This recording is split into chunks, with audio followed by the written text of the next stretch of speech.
میرا نام علی حسن ہے۔ ہم 2 بھائی تھے۔ میں گھر کا سب سے چھوٹا اور لاڈلا بیٹا تھا۔ ماں باپ کی تمام تر توجہ اور محبت کا مرکز میں ہی تھا۔ میں نے میٹرک کی تعلیم حاصل کی اور پھر کتابوں سے میرا دل اچاٹ ہو گیا۔ مجھے پڑھائی سے زیادہ اپنے ابا کی برسوں پرانی کپڑے کی دکان پر بیٹھنا پسند تھا۔ ابا نے بھی مجھے مجبور نہیں کیا اور میں اپنے بڑے بھائی کے ساتھ دکان کے کاموں میں ہاتھ بٹانے لگا۔ ہماری دکان بازار کی سب سے پرانی اور مشہور دکانوں میں سے ایک تھی۔ گاہکوں کا سارا دن تانتا بندھا رہتا تھا۔ علی، ذرا گودام سے وہ نیلے رنگ کی سوتی کپڑے کا تھان تو نکالا نا۔ بھائی نے کاؤنٹر پر کھڑے ایک گاہک کو کپڑا دکھاتے ہوئے مجھے آواز دی۔ ان کے لہجے میں ہمیشہ ایک بڑے بھائی والی شفقت ہوتی تھی۔ ابھی لایا بھائی جان، آپ ان کو وہ ریشمی کپڑا بھی دکھائیں جو کل نیا آیا ہے۔ میں نے تیزی سے گودام کی طرف قدم بڑھاتے ہوئے جواب دیا۔ میرے چہرے پر دکان کے کام کی تھکاوٹ کی بجائے ایک عجیب سی چستی تھی۔ جلدی آنا، گاہک کو اور بھی دکانیں دیکھنی ہیں۔ ابا نے اپنی کرسی پر بیٹھتے ہوئے حساب کتاب کی رجسٹر سے سر اٹھا کر مجھے ہدایت دی۔ ان کی نظریں ہمیشہ دکان کے ہر کونے پر ہوتی تھیں۔ میں تھان لے کر واپس آیا اور گاہک کے سامنے پھیلا دیا۔ دکان کا کام ہم دونوں بھائیوں نے بہت اچھے طریقے سے سنبھال رکھا تھا۔ شام کو جب دکان بند کرنے کا وقت ہوتا تو ہم سارا حساب ابا کے حوالے کرتے تھے۔ آج کی سیل ماشاءاللہ بہت اچھی رہی ابا جان۔ بھائی نے پیسوں کی گڈی ابا کے ہاتھ میں دیتے ہوئے خوشی سے کہا۔ اللہ برکت دے، تم دونوں بھائیوں کی محنت ہے، بس ایسے ہی مل جل کر کام کرتے رہو۔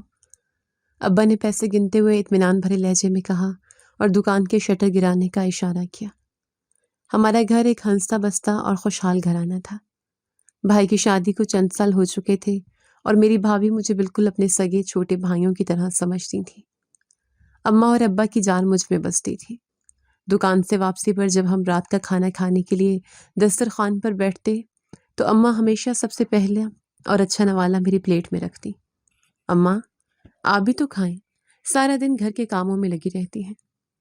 میں نے ان کے ہاتھ سے روٹی کا ٹکڑا لیتے ہوئے کہا۔ میری آواز میں ان کے لیے بے پناہ محبت اور احترام تھا۔ میرا بچہ تو جوان ہو رہا ہے، تجھے زیادہ طاقت کی ضرورت ہے۔ میرا پیٹ تو تجھے کھاتا دیکھ کر ہی بھر جاتا ہے۔ اماں نے میرے ماتھے پر پیار کرتے ہوئے مسکرا کر جواب دیا۔ ان کی آنکھوں میں میرے لیے ہمیشہ دعائیں اور ایک خاص چمک ہوتی تھی۔ علی، تم نے آج دکان پر وہ نیا مال چیک کیا تھا جو دوپہر کو آیا تھا؟ بھائی نے کھانا کھاتے ہوئے مجھ سے دکان کے حوالے سے سوال کیا۔ جی بھائی جان، میں نے سارا مال گن کر رجسٹر میں درج کر لیا تھا، کوئی کمی بیشی نہیں تھی۔ میں نے لقمہ چباتے ہوئے پوری ذمہ داری سے جواب دیا۔ بھابھی جو کچن سے سالن کا پیالہ لے کر آ رہی تھی، انہوں نے مسکراتے ہوئے میری طرف دیکھا۔ اماں، اب آپ کی اس لاڈلے کی شادی کی فکر کرنی چاہیے، لڑکا اب کمانے لگ گیا ہے۔ بھابھی نے دسترخوان پر پیالہ رکھتے ہوئے اماں کو چھیڑا۔ ہاں بہو، میں بھی یہی سوچ رہی ہوں کہ اب علی کے سر پر بھی سہرا سجا دو۔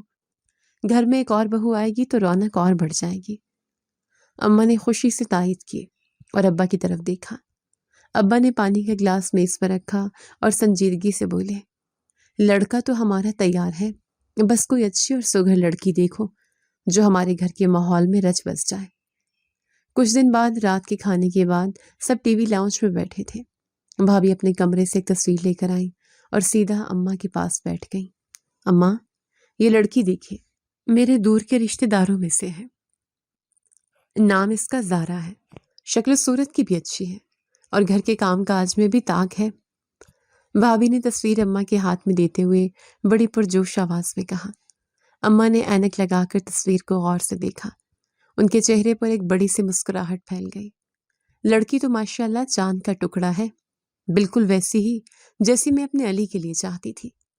اماں نے خوشی سے نہال ہوتے ہوئے تصویر میری طرف بڑھا دی۔ تم بھی دیکھ لو علی، تمہیں کیسی لگی؟ اماں نے مجھ سے پوچھا۔ ان کی نظریں میرے چہرے کے تاثرات پڑھنے کی کوشش کر رہی تھیں۔ میں نے تصویر کو ہاتھ میں لیا۔ لڑکی واقعی بے حد خوبصورت تھی۔ میں نے شرماتے ہوئے سر جھکا لیا۔ جو آپ لوگوں کی مرضی اماں، مجھے کوئی اعتراض نہیں، میں نے دھیمی آواز میں کہا اور تصویر واپس بھابھی کو دے دی۔ چلے پھر کل ہی ان کے گھر بات پکی کرنے چلتے ہیں۔ میں نے ان کی والدہ سے سرسری سی بات کی تھی، وہ بھی خوش تھے۔ بھابھی نے فوراً اگلا قدم بتاتے ہوئے کہا۔ ابا نے بھی اس رشتے پر اپنی رضامندی ظاہر کر دی اور اگلے دن اماں اور ابا لڑکی والوں کے گھر پہنچ گئے۔ رات کو جب وہ واپس آئے تو دونوں کے چہروں پر تھوڑی پریشانی تھی۔ میں نے پانی کا گلاس ان کے سامنے رکھا۔ کیا ہوا ابا جان؟ لڑکی والوں نے کیا کہا؟ میں نے بے چینی سے پوچھا۔ بیٹا، رشتہ تو پکا ہو گیا ہے، لڑکی والے بہت خوش ہیں، لیکن ایک مسئلہ ہے۔ ابا نے گہرا سانس لیتے ہوئے کہا۔ کیا مسئلہ ابا جان؟ آپ صاف بات بتائیں۔ بھائی نے بھی فکر مندی سے پوچھا۔ وہ لوگ شادی میں بہت جلدی کر رہے ہیں، ان کا کہنا ہے کہ اگلے مہینے ہی شادی کر دی جائے۔ اماں نے بات واضح کرتے ہوئے کہا۔ ان کے ماتھے پر فکر کی لکیریں نمایاں تھیں۔ میں نے انہیں سمجھانے کی کوشش کی کہ ہمیں تیاری کے لیے وقت چاہیے، لیکن لڑکی کا باپ بس ضد ہے۔ ابا نے اپنی پریشانی کا اظہار کیا۔ ان کا کہنا ہے کہ انہوں نے اپنے بیٹے کی بھی ساتھ ہی شادی کرنی ہے، تو وہ چاہتے ہیں کہ ایک ہی خرچے میں دونوں کام ہو جائیں۔ اماں نے لڑکی والوں کی مجبوری بتائی۔ تو اس میں پریشانی کی کیا بات ہے ابا جان؟ اللہ کا دیا سب کچھ ہے، پیسے کی کوئی کمی نہیں، ہم 1 مہینے میں سب تیاری کر لیں گے۔ میں نے جلدی سے کہا، کیونکہ میں اس خوبصورت لڑکی سے جلد از جلد شادی کرنا چاہتا تھا۔ ابا نے کچھ دیر سوچا اور پھر اس بات میں سر ہلا دیا۔ چلو ٹھیک ہے، اگر تم سب یہی چاہتے ہو تو کل انہیں ہاں کر دیتے ہیں۔ شادی کی تیاریاں جاری ہو گئی تھیں، پیسے کی کوئی کمی نہیں تھی، ہر چیز شاندار ہو رہی تھی۔ شادی کا دن قریب آ گیا، گھر کو برقی کمکموں سے سجا دیا گیا تھا۔ مہمانوں کی چہل پہل سے پورا گھر گونج رہا تھا۔ میں نے دلہے کا لباس پہنا تو اماں نے میری بلائیں لی اور میرے ماتھے پر پیار کیا۔ میرا چاند سا بیٹا، آج دلہا بن گیا ہے، اللہ تجھے ہر بری نظر سے بچائے۔ اماں کی آنکھوں میں خوشی کے آنسو تھے۔ بارات بڑی دھوم دھام سے لڑکی والوں کے گھر پہنچی، نکاح کی رسم ادا کی گئی، میں نے قبول ہے کہا اور سب نے مبارکباد دی۔ رخصتی کے وقت جب زارا کو گاڑی میں بٹھایا جا رہا تھا تو وہ بہت رو رہی تھی۔ میں نے سوچا لڑکیاں رخصتی کے وقت اپنے ماں باپ کو چھوڑتے ہوئے روتی ہی ہیں، یہ ایک عام سی بات ہے۔ میں نے اسے تسلی دینے کا ارادہ کیا، لیکن اس وقت موقع نہیں تھا۔ بارات واپس گھر لوٹی تو گھر میں ڈھول اور شہنائی کی آوازیں گونج رہی تھیں۔ دلہن کو سیدھا میرے کمرے میں لے جایا گیا، جو پھولوں سے سجا ہوا تھا۔ جیسے ہی میرے ارد گرد سے سب ہٹ گئے، میں تیز قدموں سے اپنے کمرے کی طرف بڑھا۔ میں نے دھڑکتے دل کے ساتھ کمرے کے دروازے کا ہینڈل گھمایا اور دروازہ کھولا۔ اندر مکمل خاموشی تھی، پھولوں کی خوشبو پورے کمرے میں پھیلی ہوئی تھی۔ میں نے سوچا شاید وہ میرا انتظار کر رہی ہے۔ میں نے قدم اندر رکھا اور سامنے کا منظر دیکھ کر میرے قدم وہیں جم گئے۔ میری سانسیں میرے حلق میں پھنس گئیں، میرے پیروں کے نیچے سے زمین نکل گئی۔ میری نئی نویلی دلہن پنکھے سے لٹکی ہوئی تھی، اس کا سرخ روسی جوڑا ہوا میں ہل رہا تھا، اس کی گردن ایک طرف ڈھلکی ہوئی تھی اور آنکھیں بے نور ہو چکی تھیں۔ یہ بھیانک منظر دیکھ کر میرا دماغ سن ہو گیا، مجھے سمجھ نہیں آیا کہ میں کیا کروں۔ میری آواز میرے گلے میں ہی پھنس کر رہ گئی۔ یہ کیا ہو گیا؟ میں نے بمشکل اپنے آپ سے کہا۔ میرے ہاتھ پاؤں بری طرح کانپنے لگے۔ میں نے ایک قدم آگے بڑھایا، لیکن میری ہمت جواب دی گئی۔ میں الٹے قدموں کمرے سے باہر بھاگا۔ میں دیوانہ وار بھاگتا ہوا اماں کے کمرے کی طرف گیا۔ میں نے زور زور سے ان کا دروازہ پیٹنا شروع کر دیا۔ اماں، باہر نکلے جلدی، اماں! میں پوری طاقت سے چیخ رہا تھا۔ میری آواز میں شدید خوف، وحشت اور تکلیف تھی۔ اماں گھبرا کر باہر نکلی۔ ابا اور بھائی بھی اپنے کمروں سے باہر آ گئے تھے۔ گھر کے باقی افراد اور کچھ رشتہ دار جو رکے ہوئے تھے وہ بھی جمع ہو چکے تھے۔ کیا ہوا ہے علی؟ کیوں اتنا شور مچا رکھا ہے آدھی رات کو؟ ابا نے شدید پریشانی سے پوچھا۔ ان کی نیند اڑ چکی تھی اور چہرے پر تفکر تھا۔ کمرے میں زارا نے اپنی جان لے لی ہے۔ میں نے روتے ہوئے اپنے کمرے کی طرف اشارہ کیا۔ میرے الفاظ لڑکھڑا رہے تھے اور مجھ سے ٹھیک سے بولا نہیں جا رہا تھا۔ یہ سنتے ہی سب میرے کمرے کی طرف بھاگے۔ منظر دیکھ کر سب کے ہوش اڑ گئے۔ بھابھی جو کچھ دیر پہلے تک مجھے اپنے بھائیوں کی طرح سمجھتی تھی، انہوں نے کمرے کا منظر دیکھ کر اچانک واویلا مچا دیا۔ یا اللہ، یہ کیا غضب ہو گیا! میرے خدا، یہ کیا کر دیا تم نے علی؟ تم نے اس معصوم کی جان لے لی! بھابھی زور زور سے سینہ پیٹتے ہوئے چلائی۔ ان کی آنکھوں میں ایک عجیب سا غصہ اور نفرت تھی۔ ان کا یہ روپ میرے لیے بالکل نیا تھا۔ میں نے کچھ نہیں کیا بھابھی، میں تو ابھی کمرے میں گیا تھا، وہ پہلے سے ہی لٹکی ہوئی تھی۔ میں نے روتے ہوئے صفائی دینے کی کوشش کی، میرے آنسو رکنے کا نام نہیں لے رہے تھے۔ تم جھوٹ بولتے ہو، تم ہی اس کے مجرم ہو، تم نے ہی اسے مارا ہے، نہ جانے تم نے اسے کیا مانگ لیا جو اس نے موت کو گلے لگا لیا۔ بھابھی نے میری طرف انگلی اٹھاتے ہوئے چیخ کر کہا۔ ان کی آواز پورے گھر کی دیواروں سے ٹکرا رہی تھی۔ تھوڑی ہی دیر میں وہاں پولیس پہنچ چکی تھی۔ کسی نے لڑکی کے گھر والوں کو بھی فون کر دیا تھا اور وہ بھی بدحواس حالت میں وہاں پہنچ چکے تھے۔ سارا گھر ماتم کدا بن چکا تھا۔ لڑکی کے باپ نے آتے ہی سیدھا میرا گریبان پکڑ لیا اور مجھے دیوار کے ساتھ دھکا دیا۔ تو نے میری بیٹی کو مار دیا درندے، میں تجھے زندہ نہیں چھوڑوں گا۔ لڑکی کا باپ مجھ پر مکے برسانے لگا۔ اس کی آنکھوں میں خون اترا ہوا تھا اور وہ کسی کی بات سننے کو تیار نہیں تھا۔ خدا کا خوف کرے، میں نے اسے نہیں مارا، میں تو خود حیران ہوں، میرا یقین کرے، میں بے گناہ ہوں۔ میں نے ہاتھ جوڑ کر اس کے سامنے منتیں کی۔ میں بار بار سب کو یقین دلانے کی کوشش کر رہا تھا، لیکن وہاں کوئی میری بات سننے والا نہیں تھا۔ لڑکی کے ماں باپ میرے خلاف FIR درج کروا چکے تھے۔ سارا الزام مجھ پر آ گیا تھا، حالانکہ میرا کوئی قصور نہیں تھا۔ اسے ہتھ کڑی لگاؤ، پولیس انسپکٹر نے اپنے سپاہی کو سخت لہجے میں حکم دیا۔ صاحب میرا یقین کریں، میں نے اسے نہیں مارا، میں بے گناہ ہوں، آپ لوگ تفتیش تو کریں۔ میں پولیس افسر کے سامنے گڑ گڑایا۔ میری دنیا میری آنکھوں کے سامنے اجڑ رہی تھی۔ تفتیش تھانے چل کر کریں گے، اب بکو مت اور سیدھا چلو۔ پولیس افسر نے مجھے دھکا دیتے ہوئے کہا۔ مجھے پولیس پکڑ کر لے گئی۔ میں پیچھے مڑ کر اپنی اماں اور ابا کو دیکھ رہا تھا، جو صدمے سے بت بنے کھڑے تھے۔ وہ رو رہے تھے لیکن بے بس تھے۔ میری زندگی کا وہ دن جس دن میں بہت خوش تھا، میرے لیے ایک ایسی بھیانک اذیت میں بدل گیا جس کا میں نے کبھی خواب میں بھی نہیں تصور کیا تھا۔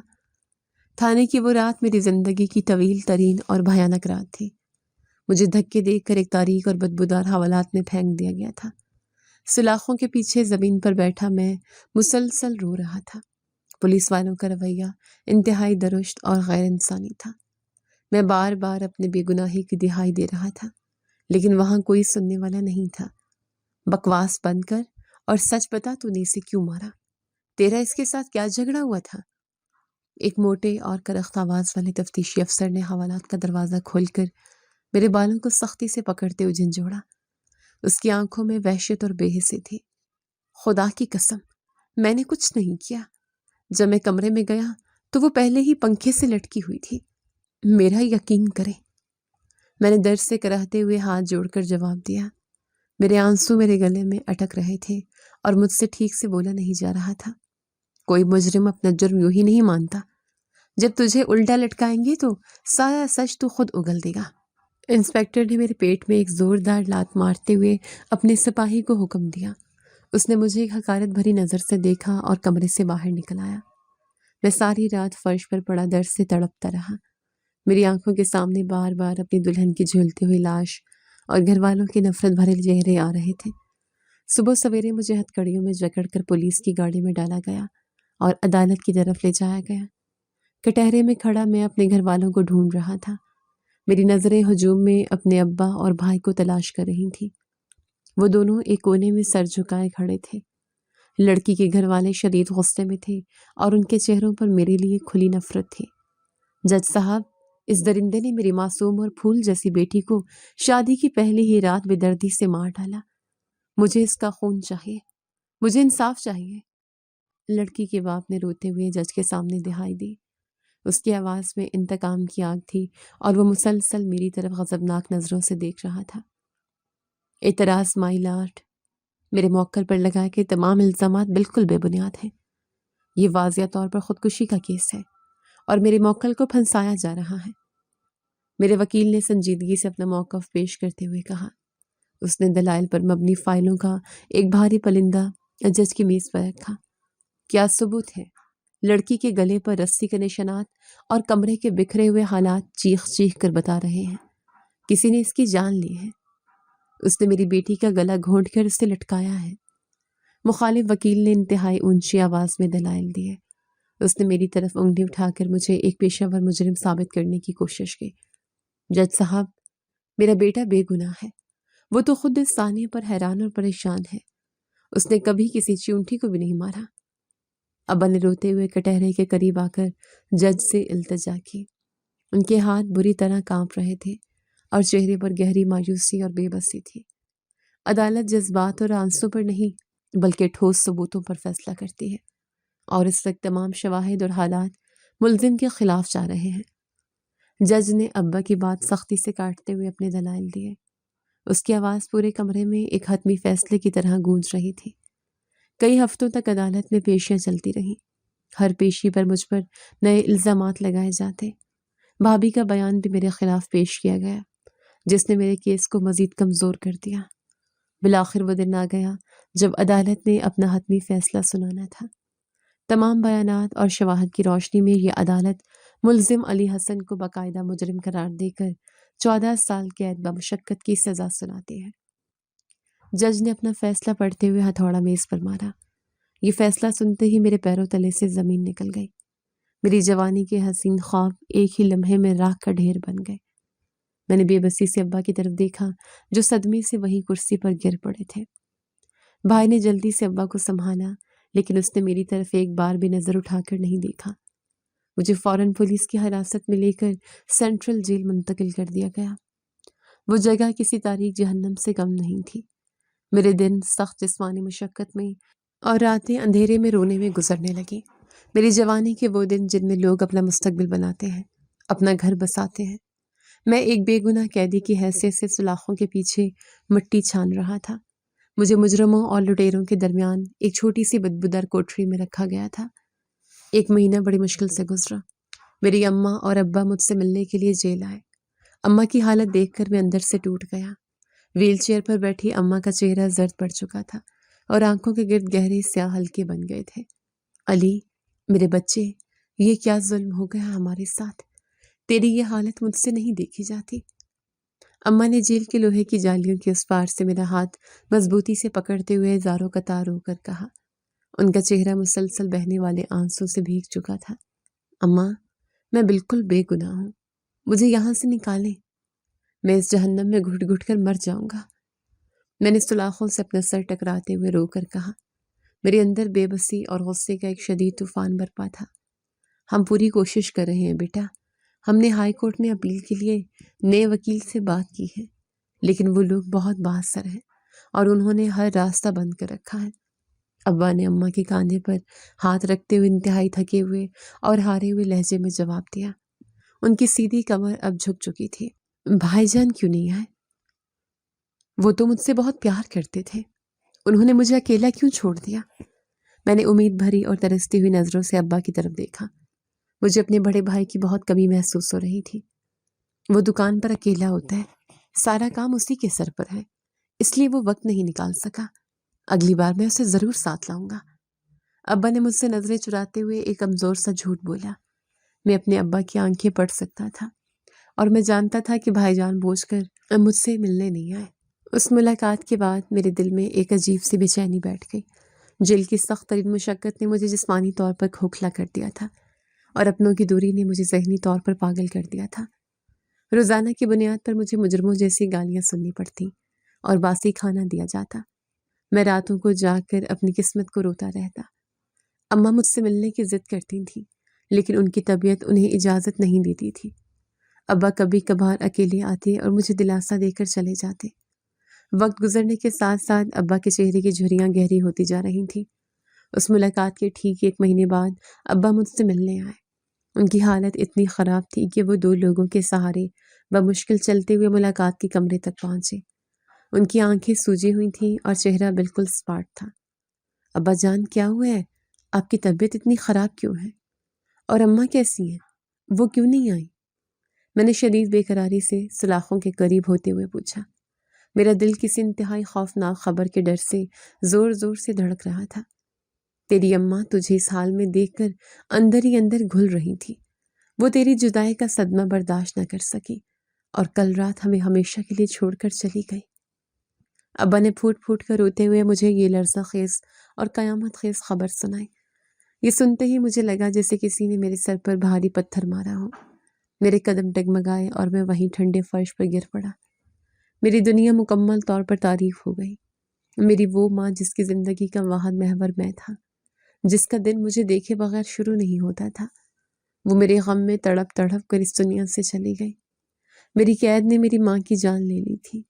نہیں ابا، ایسا بالکل نہیں ہو سکتا۔ اماں مجھے اکیلا چھوڑ کر نہیں جا سکتی۔ میں تو ان کے آخری دیدار کے لیے بھی نہیں آ سکا۔ میں ان کے جنازے کو کاندھا بھی نہیں دے سکا۔ میں نے سلاخوں کو پکڑ کر زور زور سے جھنجھوڑا اور دھاڑے مار کر رونے لگا۔ میری چیخیں جیل کی دیواروں سے ٹکرا رہی تھیں۔ صبر کر میرے بچے، اللہ کی یہی مرضی تھی۔ میں نے اسے تیرے نام کی آخری تسبیح پڑھتے ہوئے روتے روتے دفنایا ہے۔ اب تو ہی میرا واحد سہارا ہے۔ ابا نے اپنے بہتے ہوئے آنسو صاف کرتے ہوئے مجھے حوصلہ دینے کی کوشش کی، لیکن ان کا اپنا حوصلہ مکمل طور پر ٹوٹ چکا تھا اور وہ اندر سے مر چکے تھے۔ اماں کے انتقال کے بعد میری زندگی میں کوئی رنگ باقی نہیں رہا تھا۔ میں نے کھانا پینا چھوڑ دیا۔ میری آنکھیں رو رو کر خشک ہو چکی تھیں۔ اماں کے انتقال نے ابا کی صحت کو بھی بری طرح تباہ کر دیا۔ صدمے نے انہیں بستر تک محدود کر دیا۔ کئی مہینے گزر گئے، لیکن ابا مجھ سے ملنے نہیں آئے۔ میں روز ملاقات کے کمرے کے دروازے کو دیکھتا رہتا کہ شاید کوئی میرا نام پکارے، لیکن مایوسی کے سوا کچھ ہاتھ نہ آتا۔ میری تنہائی ایک بھیانک شکل اختیار کر چکی تھی۔ گارڈ صاحب مہربانی کر کے میرے گھر فون کر کے معلوم کریں کہ میرے ابا جان کیوں نہیں آ رہے۔ انہیں میری یاد نہیں آتی۔ میں نے ایک دن جیل کے گارڈ کے سامنے ہاتھ جوڑ کر منت کرتے ہوئے کہا، میں نے کل ہی تیرے گھر فون کیا تھا۔ تیرے باپ پر فالج کا شدید حملہ ہوا ہے۔ وہ بستر سے ہل بھی نہیں سکتا، اور تیرے بڑے بھائی نے صاف الفاظ میں کہہ دیا ہے کہ ہم اس مجرم سے کوئی رشتہ نہیں رکھنا چاہتے۔ آئندہ ہمیں فون مت کرنا۔ گارڈ نے انتہائی بے-دردی اور طنزیہ انداز میں مجھے یہ خبر دی۔ اس کے یہ الفاظ میرے لیے موت کے پروانے سے کم نہیں تھے۔ بھائی جان، ایسا ہرگز نہیں کہہ سکتے۔ وہ تو مجھ پر اپنی جان نچھاور کرتے تھے۔ یہ ضرور میری بھابھی کی سازش ہوگی۔ اسی نے بھائی کو میرے خلاف بھڑکایا ہے۔ میں نے شدید غصے اور بے بسی سے کوٹھڑی کی کھردری دیوار پر اپنا مکہ مارا۔ میرے ہاتھ سے خون بہنے لگا، لیکن مجھے اس وقت کوئی جسمانی درد محسوس نہیں ہو رہا تھا۔ اب تو ساری زندگی یہیں اکیلا سڑے گا۔ تیرا باہر کوئی اپنا نہیں رہا۔ تیرے گھر والوں نے تجھے لاوارث چھوڑ دیا ہے۔ وارڈن نے طنزیہ مسکراہٹ کے ساتھ مجھے تنبیہ کی۔ وہ میری بے بسی اور لاچارگی کا کھلم کھلا مذاق اڑا رہا تھا۔ اس دن کے بعد میرا اپنے خاندان سے مکمل طور پر رابطہ ٹوٹ گیا۔ میرے بھائی نے جیل کے ریکارڈ سے میرا نام تک مٹا دیا تھا۔ بھابھی نے اسے اس قدر میرے خلاف کر دیا تھا کہ اس نے ایک بار بھی آ کر یہ پوچھنا گوارا نہیں کیا کہ میں زندہ بھی ہوں یا مر گیا۔ دن مہینوں میں اور مہینے سالوں میں بدلنے لگے۔ میں نے اپنی قید کا ہر ایک دن اذیت ناک عذاب کے طور پر کاٹا۔ جیل کی یہ چھوٹی سی اندھیری کوٹھڑی میری پوری کائنات بن چکی تھی۔ میری وہ جوانی جو خوشیوں، دولت کمانے اور خوابوں کی تعبیر کے لیے تھی، ان اندھیری سلاخوں کے پیچھے دفن ہو کر رہ گئی تھی۔ میں روزانہ اس کمرے کی دیواروں کو تکتا اور خود سے سوال کرتا کہ آخر میرا قصور کیا تھا۔ وہ لڑکی جو میری زندگی میں عذاب بن کر آئی، اس نے جاتے جاتے میرے پورے خاندان کو جڑ سے اکھاڑ دیا تھا۔ میرے دوست جو دکان پر مجھے میری شادی کے حوالے سے چھیڑتے تھے، وہ بھی مجھے مکمل طور پر بھول چکے تھے۔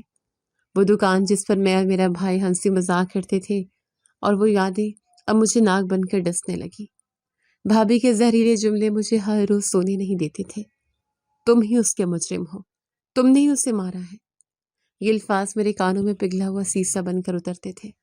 میری جوانی برباد ہو رہی تھی، میرے بالوں میں سفیدی اترنا شروع ہو گئی تھی۔ میں ایک خوبصورت اور جوان لڑکے سے ایک ادھیڑ عمر اور بکھرا ہوا شخص بن چکا تھا۔ ان حسین جوانی کے دنوں میں لوگ دولت کماتے ہیں، ایک اچھے ہمسفر کے ساتھ زندگی بتاتے ہیں اور دنیا کی سیر کرتے ہیں، جبکہ میں اس گناہ کی سزا کاٹ رہا تھا جو میں نے کبھی کیا ہی نہیں تھا۔ اب مجھے کسی سے کوئی امید باقی نہیں تھی۔ میں نے اپنے دل میں یہ حتمی فیصلہ کر لیا تھا کہ میں اب کبھی کسی سے کوئی رشتہ نہیں رکھوں گا۔ دنیا نے مجھے بے گناہ ہوتے ہوئے بھی مجرم بنا کر میری ذات کو کچل دیا تھا۔ میں اب صرف اپنی سزا ختم ہونے کا انتظار کر رہا تھا، تاکہ میں باہر جا کر اس ظالم معاشرے کا سامنا کر سکوں جس نے میری زندگی چھین لی تھی۔ میری راتیں جاگتے ہوئے کٹتی اور دن مشقت کرتے ہوئے۔ جیل کی دیواریں میرے آنسو اور میری چیخوں کی واحد گواہ تھی۔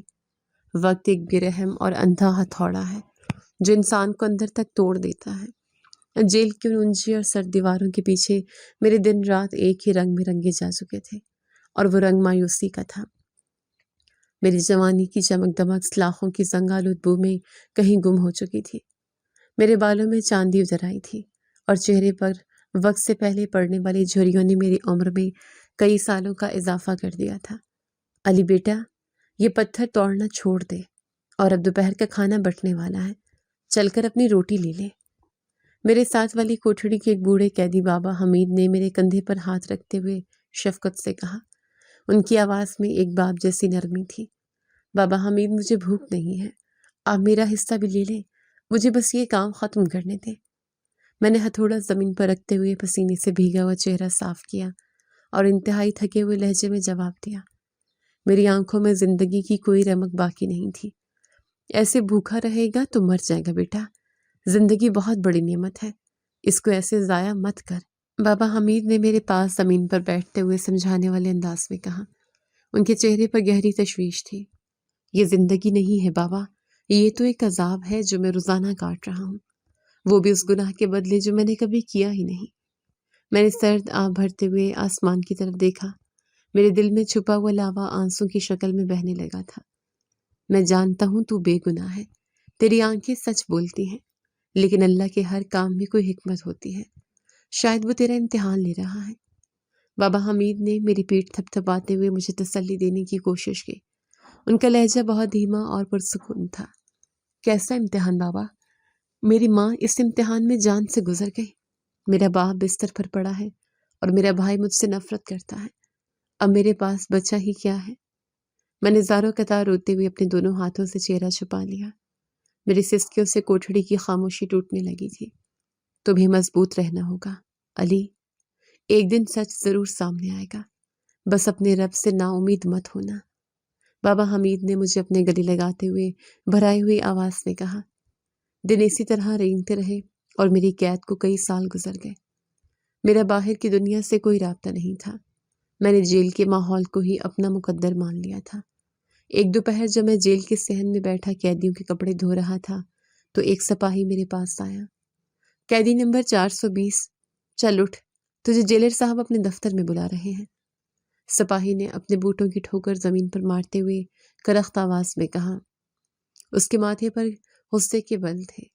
جیلر صاحب نے مجھے کیوں بلایا ہے؟ میں نے تو کوئی اصول نہیں توڑا۔ میں نے گھبرا کر اپنے گیلے ہاتھ کپڑوں سے رگڑتے ہوئے پوچھا۔ میرے اندر ایک انجانا خوف سر اٹھانے لگا تھا۔ مجھے نہیں معلوم، جو حکم ملا ہے اس پر عمل کر اور سیدھا میرے پیچھے چل۔ سپاہی نے مجھے بازو سے پکڑ کر کھڑا کیا اور سختی سے بولا۔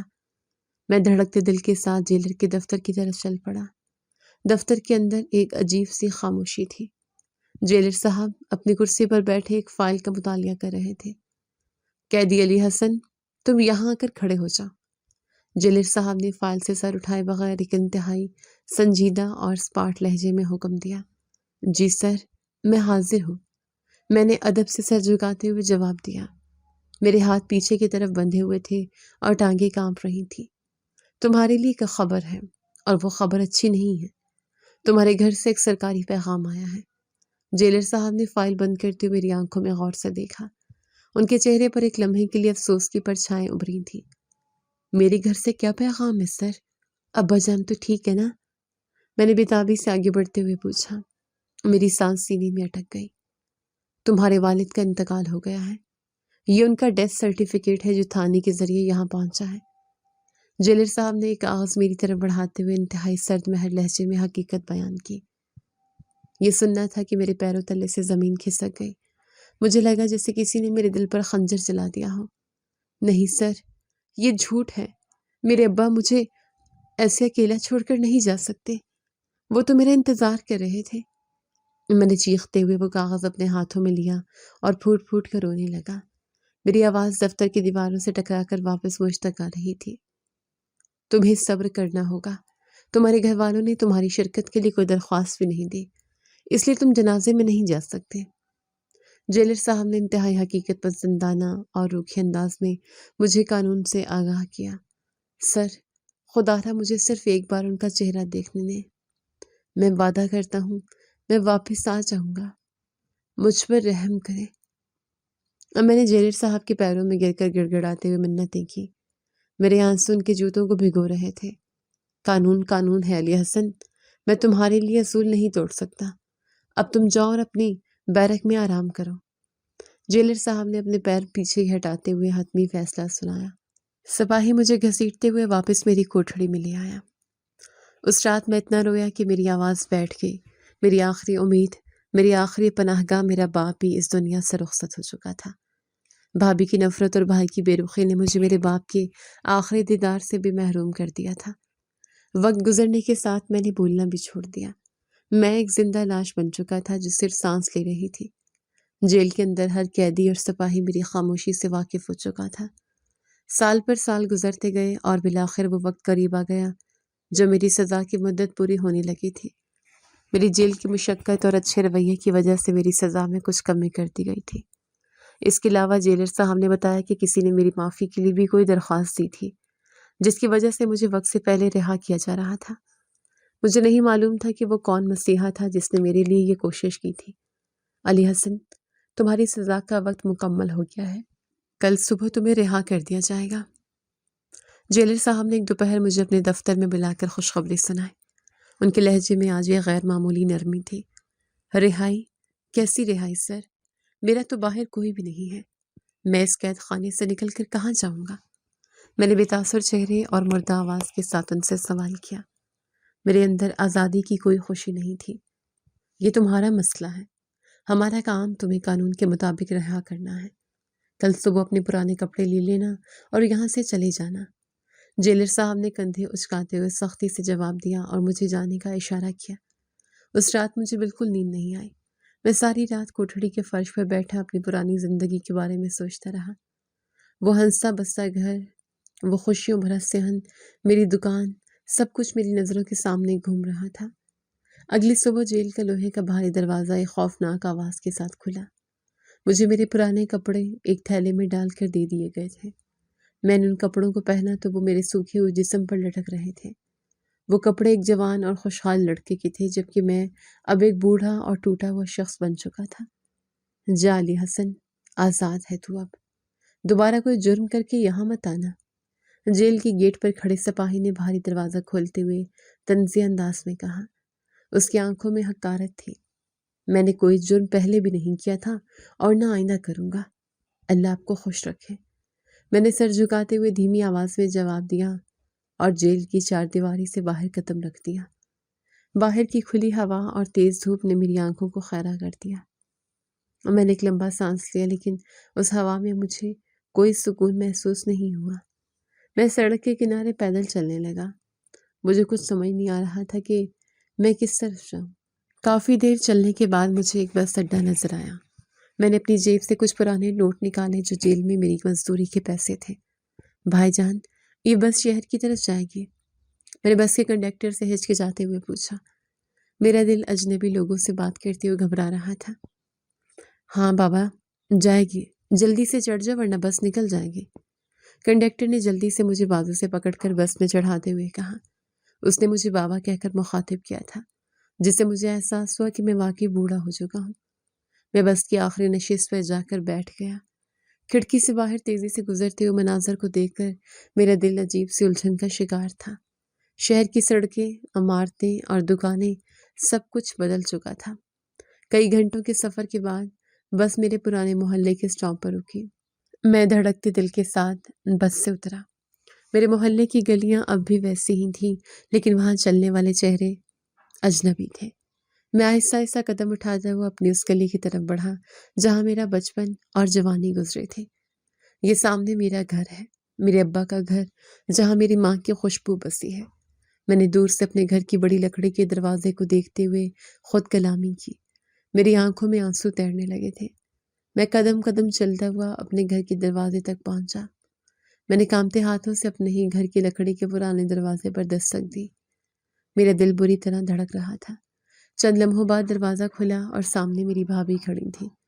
وقت نے اس کے چہرے کی جلد کو ڈھیلا کر دیا تھا، لیکن اس کی آنکھوں میں موجود رونق اور تکبر بالکل ویسا ہی تھا۔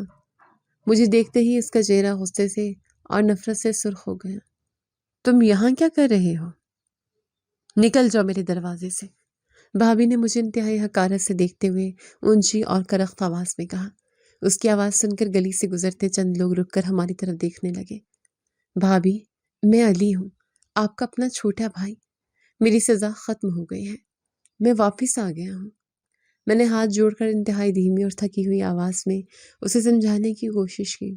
میری آنکھوں میں ایک امید تھی کہ شاید اتنے سالوں بعد وہ مجھے قبول کر لے گی۔ میرا کوئی بھائی مجرم نہیں ہے، نکل یہاں سے، یہاں تیرے لیے کوئی گنجائش نہیں۔ ایک مجرم کو میں اپنے گھر میں پناہ نہیں دوں گی۔ بھابھی نے انتہائی درستی سے جواب دیا اور زور سے دروازہ بند کرنے لگی۔ بھابھی، یہ میرا بھی گھر ہے، یہ میرے باپ کی وراثت ہے، میرا بھی اس میں برابر کا حصہ ہے۔ آپ مجھے اپنے ہی گھر سے کیسے نکال سکتی ہیں؟ میں نے جلدی سے دروازے کے بیچ میں اپنا پاؤں رکھتے ہوئے اپنا حق مانگا۔ میرے اندر برسوں کی دبی ہوئی تکلیف اور محرومی جاگ رہی تھی۔ نکل یہاں سے، تیرا یہاں کوئی حق نہیں ہے، تو مجرم ہے، تجھے اپنے گھر میں ہی نہیں رکھوں گی میں۔ یہ گھر اور دکان اب صرف ہماری ملکیت ہے۔ بھابھی نے میرا پاؤں پیچھے دھکیلتے انتہائی زہریلی اور فیصلہ کن لہجے میں کہا اور اپنا فیصلہ سنا دیا۔ اتنی دیر میں میرا بڑا بھائی کمرے سے نکل کر صحن میں آ گیا۔ اس کے بالوں میں بھی مکمل سفیدی اتر آئی تھی اور اس کی کمر تھوڑی جھک گئی تھی۔ اسے دیکھ کر میری آنکھوں میں ایک دم چمک آ گئی۔ میں نے سوچا خون آخر خون ہوتا ہے، بھائی مجھے ضرور گلے لگائے گا۔ بھائی جان، دیکھیں میں واپس آ گیا ہوں، آپ کا علی۔ میں روتے ہوئے بھائی کے گلے ملنے کے لیے تیزی سے آگے بڑھا۔ میرا دل چاہ رہا تھا کہ میں اس کے گلے لگ کر جیل کی ساری صحبتیں رو رو کر سناؤں اور اپنے باپ کی موت کا ماتم کروں۔ دور رہ مجھ سے، وہیں کھڑا رہ۔ بھائی نے مجھے وہیں سے سختی سے دھتکار دیا۔ اس نے ہاتھ کے اشارے سے مجھے روکا اور اس کی آنکھوں میں مجھ سے ملنے کی کوئی خوشی نہیں تھی۔ تو ایسے گلے مل رہا ہے جیسے کوئی حج عمرہ کر کے آیا ہے۔ مجرم ہے تو، نکل یہاں سے، تیرا نہ اس گھر میں کوئی حصہ ہے نہ دکان میں، ہم تیرا حصہ کب کا اپنے نام کروا چکے ہیں۔ بھائی کی آواز میں پتھر جیسی سختی اور بے حسی تھی۔ اس کی آنکھوں میں میرے لیے رحم کا کوئی شائبہ تک نہیں تھا۔ میں ہکا بکا رہ گیا۔ میرا وہ بھائی جو مجھ پر جان نچھاور کرتا تھا، آج وہ مکمل طور پر میرے خلاف ہو گیا تھا۔ حالانکہ بھائی مجھے اچھی طرح سے جانتا تھا کہ میں ایک ایسا انسان ہوں۔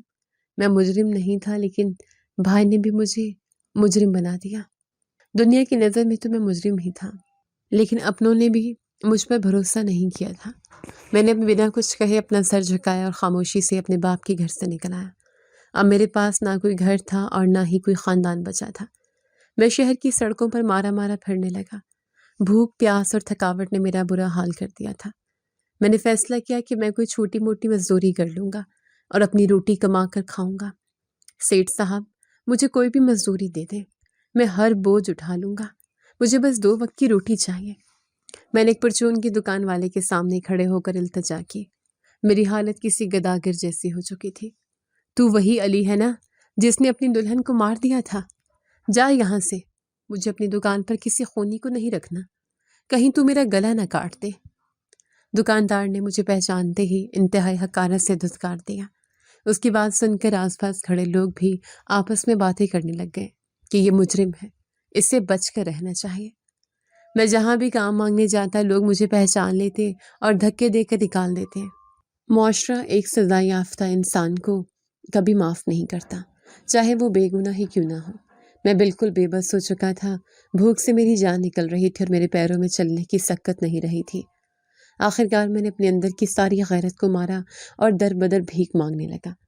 میں لوگوں کے سامنے ہاتھ پھیلاتا اور وہ مجھے چند سکے دے کر آگے بڑھ جاتے۔ میری زندگی کا واحد مقصد اب صرف زندہ رہنا تھا۔ ایک دن میں شہر کے ایک بہت بڑے اور عالیشان بنگلے کے باہر کھڑا ہو کر صدا لگا رہا تھا۔ وہ علاقہ بہت بوجھ تھا اور وہاں بڑی بڑی قیمتی گاڑیاں کھڑی تھیں۔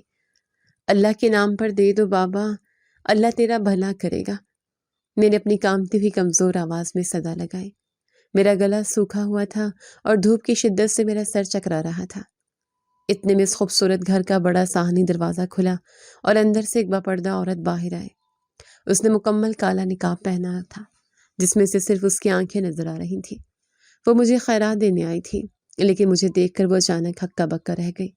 اس کے ہاتھ میں پکڑے ہوئے پیسے وہیں ہوا میں رک گئے۔ اس کی آنکھوں میں ایک شدید حیرت اور گہرا صدمہ تھا۔ مجھے صرف اس سے خیرات لینی تک غرض تھی۔ مجھے اس کی حیرانی سے کوئی مطلب نہیں تھا کیونکہ میرا پیٹ بھوک سے جل رہا تھا۔ بی بی، اللہ کے نام پر کچھ دے دے، صبح سے کچھ نہیں کھایا، مجھ غریب پر رحم کریں۔ میں نے اپنے پھیلے ہوئے ہاتھ اس کے سامنے کرتے ہوئے التجائیہ لہجے میں کہا۔ اس نے مجھے سر سے لے کر پاؤں تک انتہائی غور سے دیکھا۔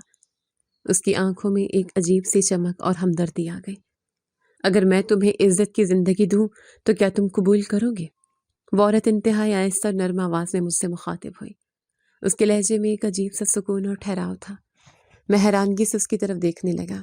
میرے ذہن میں کئی سوالات گھومنے لگے۔ ایک بھکاری کو کوئی اتنے بڑے بنگلے والی عورت عزت کی زندگی کیسے دے سکتی تھی؟ کیا مطلب؟ میں آپ کی بات سمجھا نہیں۔ آپ کیا کہنا چاہ رہی ہیں؟ میں نے اپنے ہاتھ نیچے کرتے ہوئے شدید الجھن بھرے لہجے میں پوچھا۔ مجھ سے نکاح کر لو۔ میں اس پورے بنگلے میں اکیلی رہتی ہوں۔ تم میرا سہارا بن جانا اور میں تمہارا۔ اس نے بغیر کسی ہچکچاہٹ کے انتہائی سیدھے اور دو ٹوک الفاظ میں مجھے پیشکش کی۔ میں نے سوچا ضرور اس عورت میں کوئی بہت بڑا عیب ہوگا، یا پھر وہ اپنا کوئی گناہ چھپانے کے لیے مجھ جیسے بھیکاری اور تباہ حال انسان کو استعمال کر رہی ہے۔ لیکن مجھے تو رہنے کے لیے ایک چھت اور پیٹ بھرنے کے لیے کھانا چاہیے تھا۔ مجھے اس کے عیب یا گناہ سے کیا لینا دینا تھا؟ ٹھیک ہے بی بی، مجھے آپ کی شرط منظور ہے۔ میں نکاح کے لیے تیار ہوں۔ آخر کار میں نے اس عورت کے ساتھ نکاح کرنے کے لیے ہاں بول دی۔ میرا لہجہ بالکل سپاٹ اور جذبات سے عاری تھا۔ وہ عورت مجھے اپنے ساتھ اس عالیشان بنگلے کے اندر لے گئی۔ اندر کا منظر انتہائی خوبصورت اور پرتعیش تھا۔ مہنگے صوفے اور قیمتی قالین بچھے ہوئے تھے۔ اس نے مجھے ایک صاف ستھرے کمرے میں بھیجا اور کچھ کپڑے دیے۔ یہ صاف کپڑے پہن لو اور غسل کر لو، میں قاری صاحب کا بندوبست کرتی ہوں۔ اس نے نقاب کے اندر سے ہی مجھے ہدایت دی اور کمرے کا دروازہ بند کر دیا۔ میں نے وہ صاف اور مہنگے کپڑے پہنے تو مجھے اپنا پرانا وقت یاد آ گیا۔ تھوڑی دیر بعد نکاح خواں اور دو گواہوں کو بلا کر اس نے باقاعدہ مجھ سے نکاح کر لیا۔ اس پورے عمل کے دوران اس نے اپنا نقاب نہیں اتارا۔ مجھے اس کا نام بھی نکاح کے وقت ہی معلوم ہوا، جو کہ ثنا تھا۔ نکاح کے بعد قاری صاحب اور گواہ وہاں سے چلے گئے۔ وہ میرا ہاتھ تھام کر مجھے اپنے ساتھ اپنے خوبصورت اور عالیشان کمرے میں لے گئے۔ کمرہ کسی شہزادی کی خوابگاہ جیسا تھا۔ نرم روشنی اور بھینی بھینی خوشبو پورے کمرے میں پھیلی ہوئی تھی۔ جیسے اس نے اپنے چہرے سے نقاب اتارا تو میں اسے دیکھ کر پتھر ہو گیا۔ میری آنکھیں پھٹی کی پھٹی رہ گئی۔ میرے ذہن میں ایک زوردار دھماکہ ہوا اور میرا جسم سن پڑ گیا، کیونکہ میرے سامنے کھڑی لڑکی میری بیوی کی جس نے اپنی جان لی تھی۔ وہ زارا کی چھوٹی بہن تھی، جو اس وقت صرف ایک کم عمر بچی تھی، لیکن آج وہ ایک جوان اور بے حد خوبصورت عورت بن چکی تھی۔ تم نے کیوں میرے ساتھ نکاح کیا؟ پہلے تمہاری بہن نے کیا کم رسوا کیا تھا مجھے، جب تم میری زندگی میں نیا عذاب بن کر آ گئی ہو؟ میں شدید غصے سے چیخ پڑا۔ میرے اندر کا سارا درد لاوا بن کر پھٹ پڑا تھا۔ میں نے ایک قدم پیچھے ہٹتے ہوئے اس کی طرف انگلی اٹھائی۔ وہ میرے سامنے ہاتھ باندھ کر کھڑی ہو گئی اور رونے لگی۔ ہمیں معاف کر دو، میرے ابا نے اپنی عزت بچانے کے لیے تمہیں مجرم بنا دیا تھا۔ ثنا نے زاروں قطار روتے ہوئے اپنے خاندان کی سب سے بڑے گناہ کا اعتراف کیا۔ اس کی آواز میں شدید شرمندگی اور پچھتاوا تھا۔ تمہارے ابا کی عزت تو بچ گئی، لیکن میری پوری زندگی تباہ ہو گئی۔ میں در در کی ٹھوکریں کھانے پر مجبور ہو گیا۔ میرا سب کچھ چھن گیا۔ میں نے اپنے سینے پر ہاتھ مارتے ہوئے اسے اپنی تکلیف کا احساس دلانے کی کوشش کی۔ جاتے وقت وہ مجھے کہہ کر گئے تھے کہ تمہیں جیل سے رہا کروا دوں۔ تمہاری سزا میری وجہ سے ہی کم ہوئی تھی، کیونکہ تمہیں میں نے ہی معاف کر دیا تھا۔ ثنا نے ہچکیاں لیتے ہوئے مجھے وہ راز بتایا جو جیلر نے مجھ سے چھپایا تھا۔ میں وہ لاکھوں لمحے جو اتنے سال میں نے جیل کی تاریک و ٹھنڈی کوٹھڑی میں گزارے ہیں، ان کا ازالہ کون کرے گا؟ میری ماں مر گئی، میرا باپ مر گیا، میری جوانی چھن گئی، ان سب کا حساب کون دے گا؟ میں نے روتے ہوئے اس کے سوال کیا۔ میرا دل خون کے آنسو رو رہا تھا۔ اس کی آنکھوں سے آنسو تیزی سے بہنے لگے۔ اس نے آگے بڑھ کر میرے دونوں ہاتھ تھام دیے۔ اسی کا ازالہ کرنے کے لیے تو میں نے تم سے نکاح کیا ہے، کیونکہ تم بالکل بے گناہ تھے اور مجھے سارا سچ معلوم تھا۔ ثنا نے میری آنکھوں میں دیکھتے ہوئے انتہائی سچے اور درد بھرے لہجے میں کہا، کون سا سچ؟ کیسا سچ؟ میں نے الجھن اور حیرانی سے اس کی طرف دیکھا۔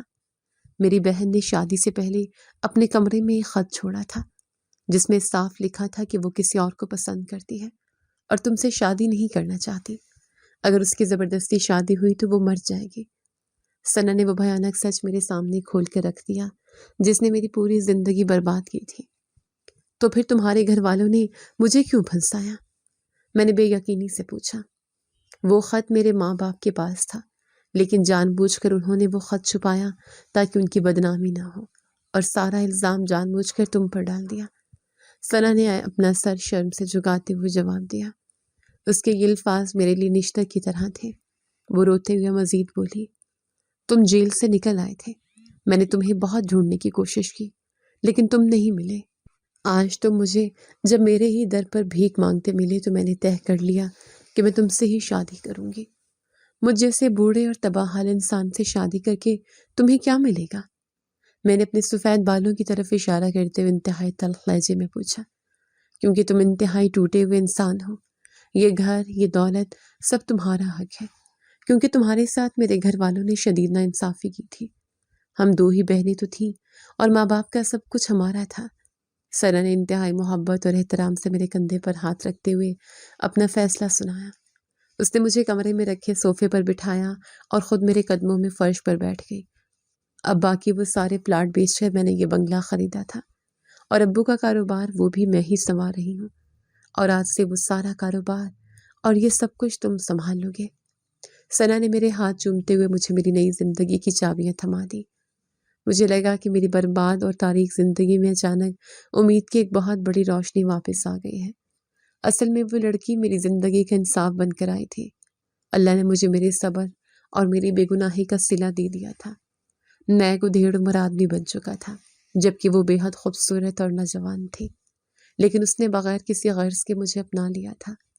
وہ میرے ساتھ ہنسی خوشی اپنی زندگی گزار رہی ہے، میرا ہر طرح سے خیال رکھتی ہے اور مجھے کبھی میرے ماضی کی تلخی محسوس نہیں ہونے دیتی۔